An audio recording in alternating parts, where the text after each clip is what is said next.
मेरे पापा ने मेरा रिश्ता एक 16 साल के लड़के से दौलत के लालच में तय कर दिया। कहने लगे शादी के बाद सारी जायदाद अपने नाम करवा कर तलाक ले लेना। मैं भी लालच में आ गई और मान गई, और मेरी शादी पापा के दोस्त के बेटे के साथ हो गई। शादी की रात जब वो कमरे में आया तो मैंने उसे अलग सोने के लिए कह दिया, क्योंकि मेरी नज़र में वो बच्चा ही था। लेकिन मैं जिसे बच्चा समझ रही थी उसने तो मेरे साथ पूरी रात। हार्दिक मेरे पापा के दोस्त का बेटा था जिसकी उम्र उस समय 12 साल थी जब वो हमारे घर रहने आया था। हार्दिक के मम्मी पापा की हादसाती मौत के बाद मेरे पापा उसे गांव से शहर हमेशा के लिए अपने घर ले आए।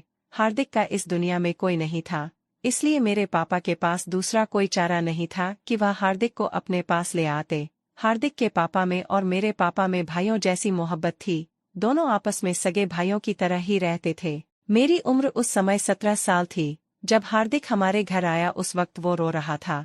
उसके लिए उसके माँ बाप के बिछड़ने का सदमा बहुत बड़ा था। उसने अपने माँ बाप को खोया था। मैं उसे छोटे भाई की तरह समझती थी, इसलिए उसके इस गम के मौके पर उसे गले लगाकर तसल्ली देने लगती।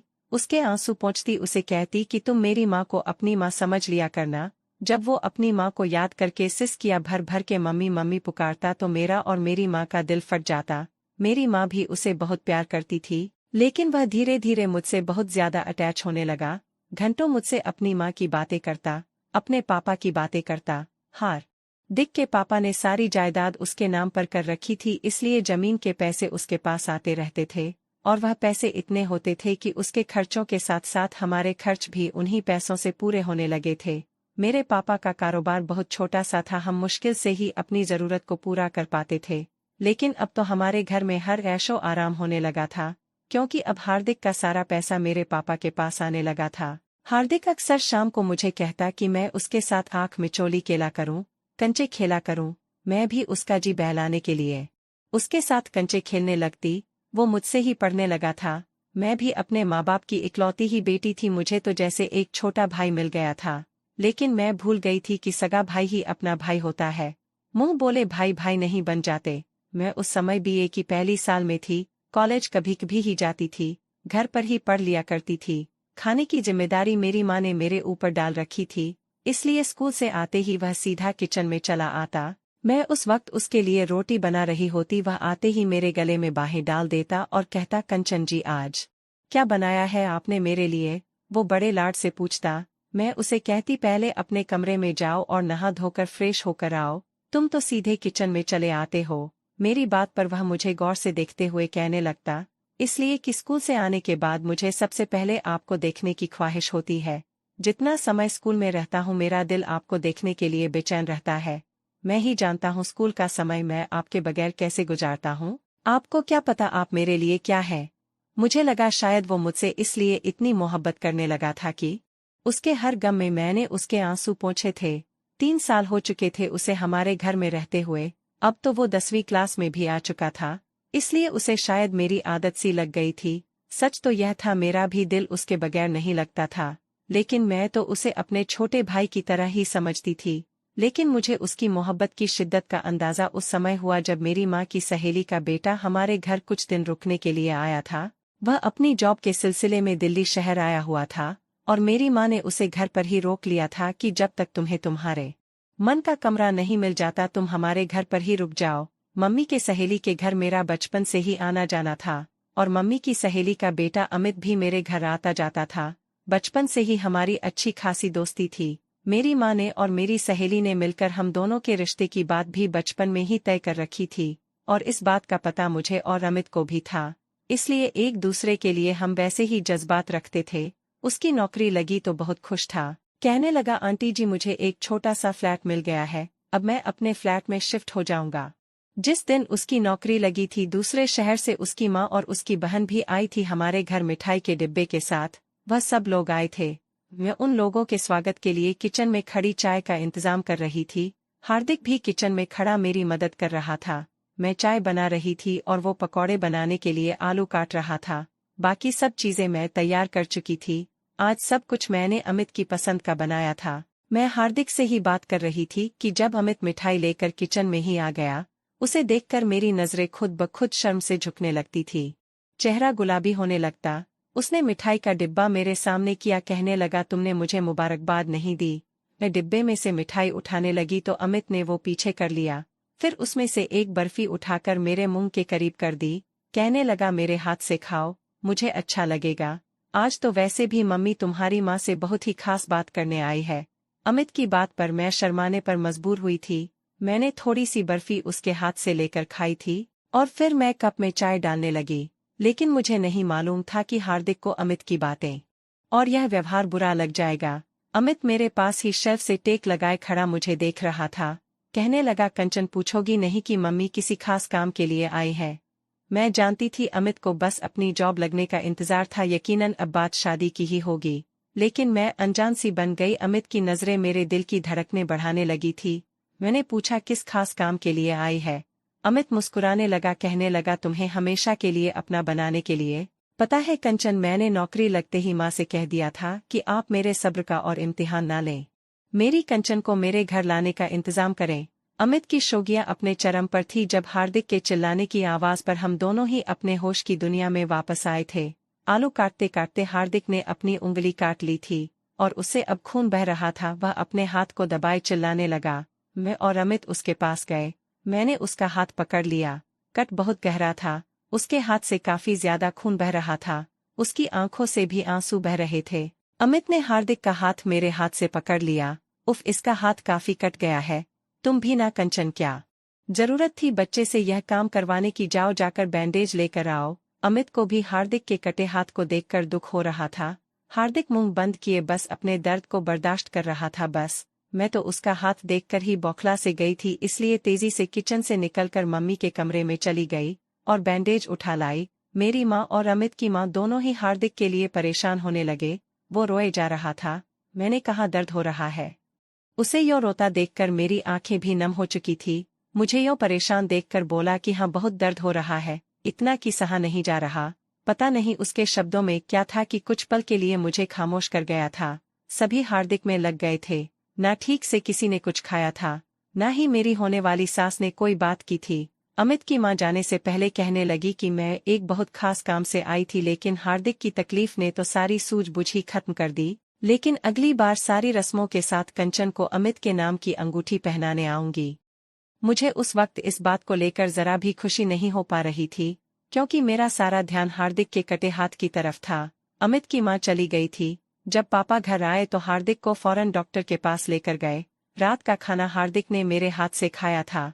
न जाने क्यों उसकी नजरें लगातार मेरे ऊपर ही जमी हुई थी। वो एक टक मुझे ही देख रहा था। पहली बार न जाने क्यों मुझे उसकी नजरों से उलझन हुई थी। पहली बार यह जी चाहा कि वह मुझसे अपनी नजरें हटा ले। मैं नहीं जानती थी कि उसकी नजरों में क्या था, लेकिन मैं एक उलझन का शिकार हो रही थी। और उसके बाद तो यह सिलसिला चालू सा होने लगा था। हार्दिक की बातें मुझे अजीब सी उलझन में डाल देती थी। मुझसे कहता कंचन जी दुआ करें मैं जल्दी से बड़ा हो जाऊं। मैं उसकी बात सुनकर हैरत से मुस्कुराने लगी। मैंने कहा तुम बड़े होकर क्या करोगे? कहने लगा अपने पापा का सारा काम संभाल लूंगा, बहुत सारा पैसा कमाऊंगा, अमित भाई से भी ज्यादा। और फिर ये कहकर वो चुप हो गया। मैंने कहा और फिर क्या? बताऊंगा कभी आपको, पहले मुझे यह बताएं कि आपको अमित भाई और मुझ में कौन ज्यादा अच्छा लगता है। उसके सवाल ने मुझे मुश्किल में डाल दिया था। मैं कैसे अपने मुंह से अमित का नाम ले सकती थी? मेरी और अमित की कोई लव मैरिज नहीं हो रही थी, बल्कि हमारी अरेंज मैरिज ही थी। और जिस माहौल में मैंने परवरिश पाई थी, ऐसे ही मुंह उठाकर मैं अपने होने वाले पति का नाम नहीं ले सकती थी। मैंने कहा हार्दिक यह कैसा सवाल है? तुम मेरे लिए छोटे भाई जैसे हो और अमित मंगेतर है मेरा।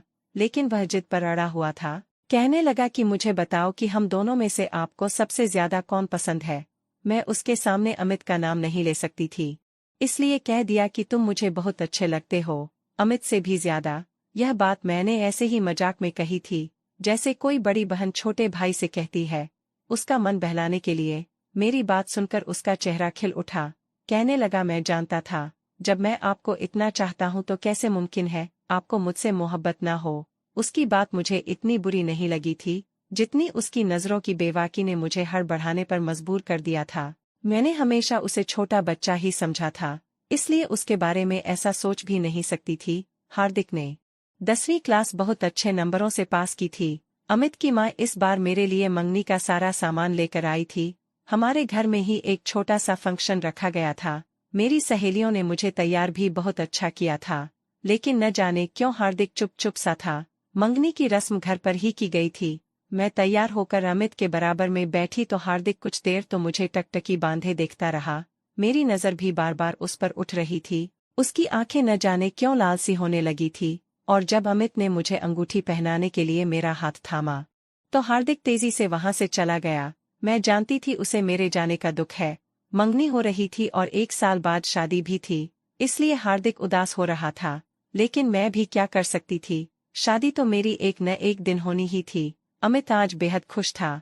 मेरे कान के करीब होकर सरगोशी करने लगा कि जितनी तुम आज खूबसूरत लग रही हो, क्या ख्याल है मंगनी के बजाय सीधा शादी कर लेते हैं, 7 फेरे ले लेते हैं। कसम से कंचन, आज तो नींद आना मुश्किल है। उसके खुमार भरे शब्दों को सुनकर मेरे गाल शर्म से लाल हुए थे। मेरा चेहरा खुद ब खुद शर्म से झुक गया था। मुझे अमित अच्छा तो लगता था, लेकिन उसके इजहार मोहब्बत ने मेरे अंदर हलचल सी मचानी शुरू कर दी थी। सब मेहमान जा चुके थे। जब अमित की फैमिली जाने लगी तो अमित की बहन ने मुझे अलग से गिफ्ट पैक दिया। कहने लगी, अमित भाई तो आपका दीवाना हो गया है, उसका तो बस नहीं चलता, क्या कुछ आपके लिए ना खरीद ले।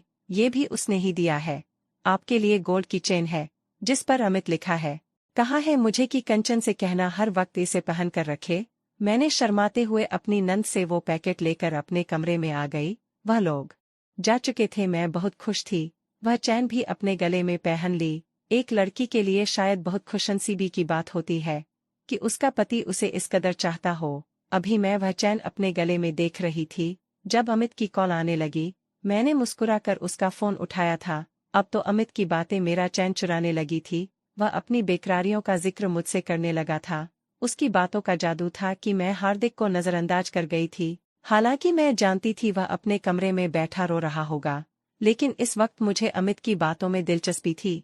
अमित कहने लगा, मुझसे ये सब्र का इम्तिहान नहीं दिया जाता। मैं तो माँ से कहने लगा हूँ कि कुछ महीने बाद ही शादी की तारीख रख लेते हैं, वरना मैं कंचन को कहीं भगा ले जाऊंगा।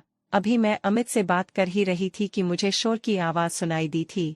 कांच के टूटने की आवाजें आने लगी। मैंने फौरन से फोन बंद किया और कमरे से बाहर आ गई। शोर हार्दिक के कमरे से आ रहा था। मम्मी पापा भी मंगनी के फंक्शन से थके हुए थे और अपने कमरे में सो चुके थे। अब हार्दिक के कमरे का शोर सुनकर वह भी लॉन्ज में आ गए थे। मेरे पापा ने हार्दिक का दरवाजा बजाना शुरू कर दिया, लेकिन उसने दरवाजा नहीं खोला, बल्कि चीख चीख कर रो रहा था। अपने कमरे में मौजूद कांच की चीजों को पटक पटक कर तोड़ रहा था। कह रहा था, मैं आज खुद को खत्म कर लूंगा। आप लोग मेरी कंचन जी को मुझसे जुदा कर दोगे। यह सुनकर तो मेरी रंगत ही उड़ गई थी कि कहीं वो खुद को कुछ कर ना बैठे। मैंने दरवाजा खटखटाया। मैंने उसे अपनी कसम देकर कहा कि दरवाजा खोलो। कहने लगा, नहीं खोलूंगा। आपको मुझसे प्यार ही नहीं है, तभी तो मुझे छोड़कर जा रही हो। जब मैं मर जाऊंगा तो शौक से शादी कर लीजिएगा। उसकी बातें और जुनून देखकर मेरे होश उड़ गए थे। मम्मी पापा भी हैरानों परेशान खड़े थे। मैं अभी भी यही समझ रही थी कि उसे मेरे दूर जाने का दुख है, कि मेरे बाद वह अकेला हो जाएगा। उसे एक दोस्त, एक बहन की जरूरत थी, लेकिन मैं गलत थी। यह जुनून, यह मोहब्बत भाई बहन या दोस्त वाली नहीं थी, बल्कि यह जुनून कुछ और ही था। वह अंदर से चिल्लाकर बोला था, सारी दुनिया को आग लगा दूंगा, खुद को खत्म कर लूंगा, नहीं जीना मुझे अपने कंचन जी के बगैर। उसकी बातें सुनकर मेरी माँ भी रोने लगी थी। उसके जुनून का यह रंग हमने आज पहली बार देखा था। सबकी जान पर बन गई थी कि कहीं खुद को नुकसान न पहुंचा ले। मैं रोने लगी। मैंने कहा, तुम्हें मेरी कसम है, तुम खुद को कुछ नहीं करोगे। दरवाजा खोलो हार्दिक। मैं सोच भी नहीं सकती थी कि वह इस तरह का कोई कदम भी उठा सकता है। मैंने हाथ जोड़कर रोते हुए उसकी विनती की थी, तब जाकर उसने दरवाजा खोला था। वो बुरी तरह से रो रहा था, आंखें लाल हो रही थी। अचानक ही वह मेरे गले लग गया। मुझे अपने साथ यूं भींच लिया कि अगर वह मुझे छोड़ देगा तो कहीं मैं भाग जाऊंगी। उसका दिल इस वक्त तेजी से धड़क रहा था। कहने लगा, उतार कर फेंक दे या अंगूठी। वो आदमी होता कौन है आपसे शादी करने वाला। किसी छोटे बच्चों की तरह वह फूट फूट कर मेरे साथ लगा रो रहा था। मेरी माँ आगे बढ़ी और हार्दिक को मुझसे दूर किया और अपने साथ लगा लिया। वो माँ के साथ मिलकर रो रहा था।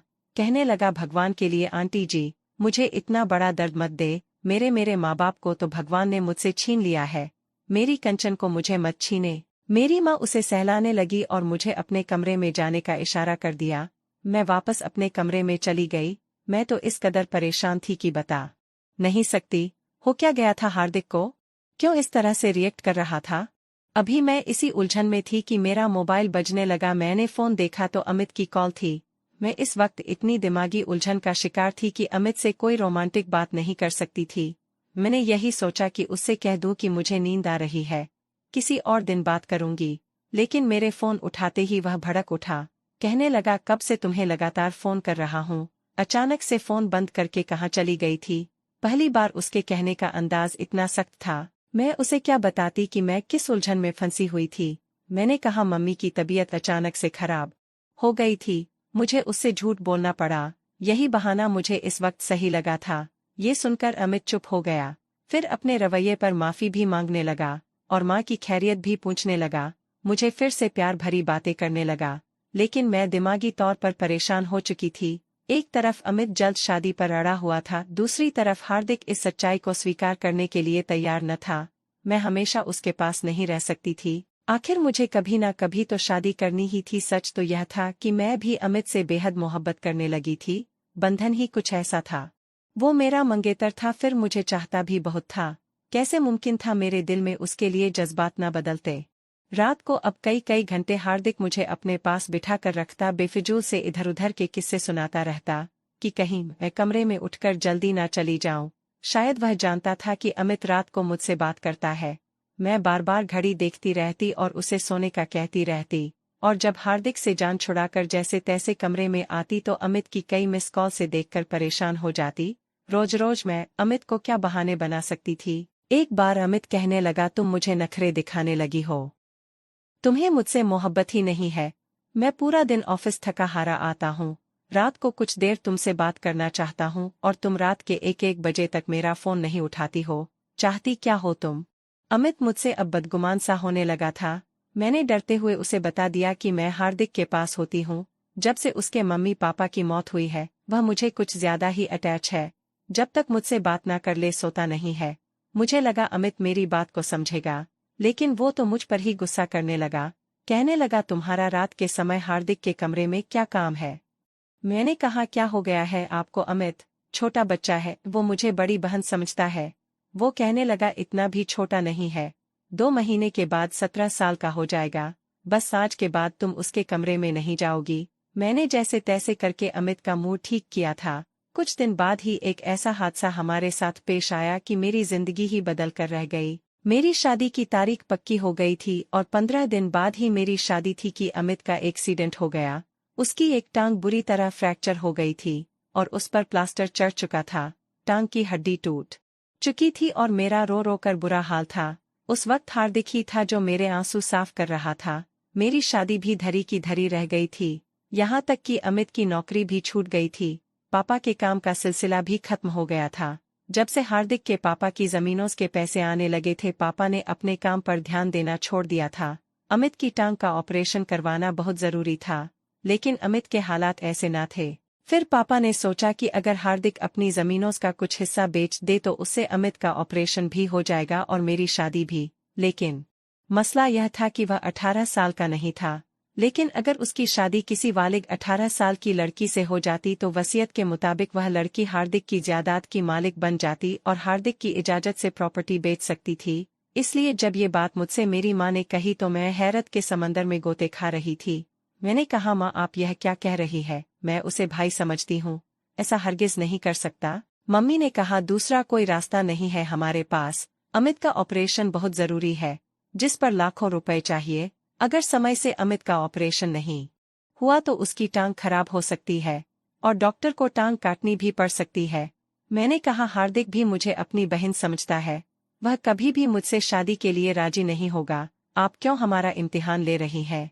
और फिर मैं हार्दिक से पूरे 5 साल बड़ी हूँ। मम्मी कहने लगी, बस कागजी शादी ही करनी है, उसके बाद तुम्हारी विदाई करके तुम्हें दूर नहीं भेजना, सिर्फ शादी के पेपर पर साइन करने हैं, जिससे कि वकील को दिखा सके कि तुम और हार्दिक पति पत्नी हो। उसके बाद तुम्हें पावर ऑफ अटॉर्नी मिल जाएगी तो हमारे सारे प्रॉब्लम्स हल हो जाएंगे। मैंने कहा, अमित कभी भी यह बर्दाश्त नहीं करेगा।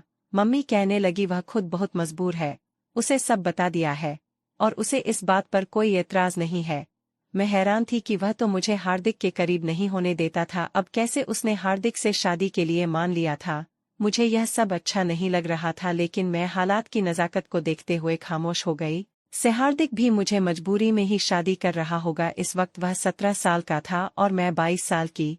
हार्दिक के साथ शादी मैंने बहुत ही सादगी से की थी, क्योंकि ये सिर्फ कागजी शादी थी, इसके अलावा और कुछ नहीं। लेकिन शादी के तीसरे दिन ही हार्दिक मुझसे कहने लगा, कंचन जी तैयारी कर लो, हम गांव जा रहे हैं। मैंने कहा, गांव क्यों? कहने लगा, जमीनों का काम तो वही जाकर होगा ना। मेरे पापा भी गांव जाने को तैयार थे ताकि हार्दिक का सब कुछ मेरे नाम लग जाए और जमीनों का कुछ हिस्सा बेचकर अमित का ऑपरेशन करा सके। लेकिन हार्दिक ने मना कर दिया, कहने लगा, अंकल जी बस कुछ दिन की बात है, वकील से पेपर तैयार कराने पड़ेंगे तो हम साइन कर देंगे। आप वहां जाकर क्या करेंगे? यहाँ शहर के मुकाबले गांव में बहुत सर्दी है, और आप तो वैसे भी मौसम की पकड़ में जल्दी आ जाते हैं। यह बात सच भी थी, इसलिए मैंने भी अपने माँ बाप को मना कर दिया। वह मुझे अपने साथ लेकर गांव अकेले ही आ गया था। 15 घंटे का थका देने वाला सफर करके मैं गांव पहुंची थी। हार्दिक की हवेली बहुत बड़ी थी, जिसे उसने अपने माली से कहकर खुलवा दिया था, और उसकी साफ सफाई भी करवा दी थी। मेरा थकान से बुरा हाल था, मैं सोना चाहती थी, लेकिन हार्दिक ने मुझे एक फैंसी सी साड़ी निकाल कर दी, कहने लगा, इसे पहन लो, मेरे गांव के कुछ जान पहचान वाले तुमसे मिलने आने वाले हैं, वह मेरी दुल्हन को देखना चाहते हैं। उसके कहने पर मैंने वह साड़ी पहन ली। उसके बहुत से गांव वाले मिलने आए थे। रात तक मैं थकान और नींद से बेहाल हो चुकी थी, इसलिए अपने कमरे में चली गई। मेरा इरादा आराम करने का था, इसलिए जैसे ही मैंने अलमारी से अपना सादा सा सूट निकाला, मेरे कमरे का दरवाज़ा खुला था। हार्दिक मेरे कमरे में दाखिल हुआ और कमरे का दरवाज़ा भी बंद कर दिया। मैं तो उसकी इस हरकत पर ठीक से हैरान भी नहीं हो पाई थी। जब वह मेरे बिल्कुल पास पहुंच गया, मेरे हाथ से वह सादा सा नाइट सूट पकड़ वापस अलमारी में रख दिया। कहने लगा, इतनी भी जल्दी क्या है कंचन? पहली बार उसने मुझे सिर्फ मेरे नाम से पुकारा था। मैंने कहा, हार्दिक मैं थक चुकी हूँ, मैं सोना चाहती हूँ। मेरी बात पर वो मुस्कुराने लगा, कहने लगा, ऐसे कैसे सो सकती हो तुम? मुझे तुमसे आज बहुत सारी बातें करनी है। यह बताना है मैं तुमसे कितनी मोहब्बत करता हूँ। मेरा हाथ बड़े प्यार से पकड़े वो कह रहा था, और फिर मुझे बेड पर ले जाकर बैठा दिया। उसके बदले तेवर देखकर मेरा दिल धड़कना भूल गया था। मैंने कहा, तुम जाओ यहाँ से हार्दिक, मुझे तुमसे कोई बात नहीं करनी। लेकिन उस पर तो जैसे मेरी किसी बात भी असर न हुआ। कहने लगा, इस रात का मैंने बड़ी बेचैनी से इंतजार किया है। कैसे मुमकिन है मैं आपको छोड़कर चला जाऊं? शादी की है, मैंने आपसे 7 फेरे लिए हैं आपके साथ, मुझे मेरा हक चाहिए। यह कहकर उसने मुझे अपनी बाहों में भर लिया। उसकी गरम गरम सांसें मेरे चेहरे पर पड़ने लगी थी। मुझे अपना आप जलता हुआ महसूस हो रहा था। मैं उसकी बाहों से निकलने की कोशिश कर रही थी, लेकिन वो मुझे मजबूती से पकड़े हुए था। मैंने कहा, तुम जानते हो यह शादी मेरी मजबूरी थी। मैं अमित से मेरी बाकी की बात उसने मेरे मुंह पर हाथ रखकर पूरी होने से पहले रोक दी थी। कहने लगा, मेरी पत्नी हो तुम, तुम्हारे मुंह से अब मैं किसी गैर मर्द का नाम ना सुनूं। ये कहकर वह मुझे बेड पर धक्का देकर लिटा चुका था और मेरे ऊपर से साड़ी का पल्लू भी हटा चुका था। कहने लगा, कंचन मैं तुमसे कितनी मोहब्बत करता हूँ, इस बात का अंदाजा तुम्हें नहीं है। भूल जाओ, अमित को इतनी मोहब्बत दूंगा कि तुमसे संभाली नहीं जाएगी। जब पहली बार तुम्हारे घर गया था और तुमने मुझे तसल्ली दी थी, मुझे गले लगाया था, तभी से तुमसे मोहब्बत कर बैठा था। उसकी मजबूत बाहों ने मुझे कहीं निकलने नहीं दिया था। मेरी आंखों से बेबसी के आंसू टपक पड़े थे। सुबह मैं अपनी किस्मत पर आंसू बहा रही थी, जिसे आज तक मैं बच्चा समझकर प्यार करती रही, उसकी बेवकूफियों को बच्चा समझकर नजरअंदाज करती रही। वह मुझे बहन समझता ही नहीं था। वह जब से हमारे घर आया था मेरी मोहब्बत को गलत अंदाज से ले रहा था। उसकी मोहब्बत मेरे लिए वह जज्बात रखती जो एक आम मर्द किसी औरत के लिए रखता है। रात भर में उसने मुझे ये अच्छी तरह समझा दिया था कि वह मेरा क्या लगता है। उसने अपना हाथ जान बूझ कर काटा था ताकि अमित मुझसे दूर रहे। मेरी मंगनी पर हंगामा भी उसने किया था। मुझे अमित से दूर रखने के लिए वह मुझे अपने पास बहाने से बिठाए रखता, यहाँ तक कि अमित से बात ना कर सकूं। अमित का एक्सीडेंट भी उसी ने करवाया था। वह जानता था मेरे पापा के पास कुछ नहीं है और अमित भी नौकरी के बगैर खाली हाथ है, इसलिए मेरे माँ बाप उसी से जायदाद आपके लालच में मेरी शादी कर देंगे। वो मुझसे कह चुका था अब वह वापस शहर नहीं जाएगा, ना ही अपना कुछ भी मेरे नाम करेगा। मैं उसकी पत्नी हूँ, वह मुझसे मोहब्बत करता है, इसलिए मुझे उसके साथ ही रहना है। जो रिश्ता वह मेरे साथ बना चुका था, अमित तो मुझे अब कभी भी स्वीकार नहीं करता। हार्दिक कहने लगा, कसूर तुम्हारा भी है कंचन। क्यों तुमने मुझे कभी भी अपने करीब आने से मना नहीं किया, मुझ पर कभी कोई हद नहीं लगाई, इसलिए मुमकिन ही नहीं था कि मैं आपको किसी और का होने देता। मैं रो रही थी इसलिए कि मैंने मोहब्बत सिर्फ अमित से की थी, लेकिन रिश्ता मुझे हार्दिक से निभाना था। अब यह सोच रही थी कि मैंने सिर्फ उससे हमदर्दी की थी जो मुझे बहुत महंगी पड़ी थी, या शायद उसकी बात ठीक थी, वह इतना बच्चा भी नहीं था कि मैं उसे अपने इतने करीब आने दिया था। मैंने जब फोन पर अपने पापा को सारी बात बताई तो वह भी हैरान रह गए थे। उन्होंने हार्दिक से बात की और उसे बहुत बुरा भला कहा। कहने लगे, तुम हमारे एहसानों को भूल गए, जब तुम्हारा कोई नहीं था तो हमने तुम्हें सहारा दिया था। पापा तो मुझसे कहने लगे कि अभी की अभी मैं तुम्हें लेने आ रहा हूँ और कोर्ट के जरिए मैं तुम्हें हार्दिक से तलाक दिलवाऊंगा। लेकिन जब मेरी माँ को सब बात का पता चला तो उन्होंने मुझे फोन पर समझाया कि कंचन, जो हो गया उसे भूल जाओ, अब तुम्हारा पति हार्दिक ही है और उसी को स्वीकार करो। जो रिश्ता तुम दोनों के बीच में बन चुका है उसके बाद अमित भी तुम्हें स्वीकार नहीं करेगा, तुम्हारी जिंदगी बर्बाद हो जाएगी। और फिर हार्दिक तुमसे मोहब्बत करता है, तुम्हारी मोहब्बत में ही उसने यह सब कुछ किया है। अपने दिल से अमित को निकाल दो और हार्दिक को दिल से स्वीकार कर लो। मैंने फोन काट दिया। मेरी आंखों से आंसू बह रहे थे और अब मैं बैठी सोच रही थी कि मुझे आगे क्या फैसला करना चाहिए। क्या हार्दिक को स्वीकार कर लेना चाहिए या फिर अपने पापा के साथ चली जाऊं और कोर्ट से हार्दिक से तलाक ले लूं। आप लोग ही मेरी मुश्किल को आसान करें। दोस्तों, कहानी कैसी लगी जरूर बताना। पसंद आई हो तो प्लीज लाइक करना। रोज एक नई कहानी सुनने के लिए हमारे चैनल को भी सब्सक्राइब करना। कहानी को अंत तक सुनने के लिए आप लोगों का बहुत बहुत धन्यवाद। मिलते हैं अगली किसी नई कहानी के साथ।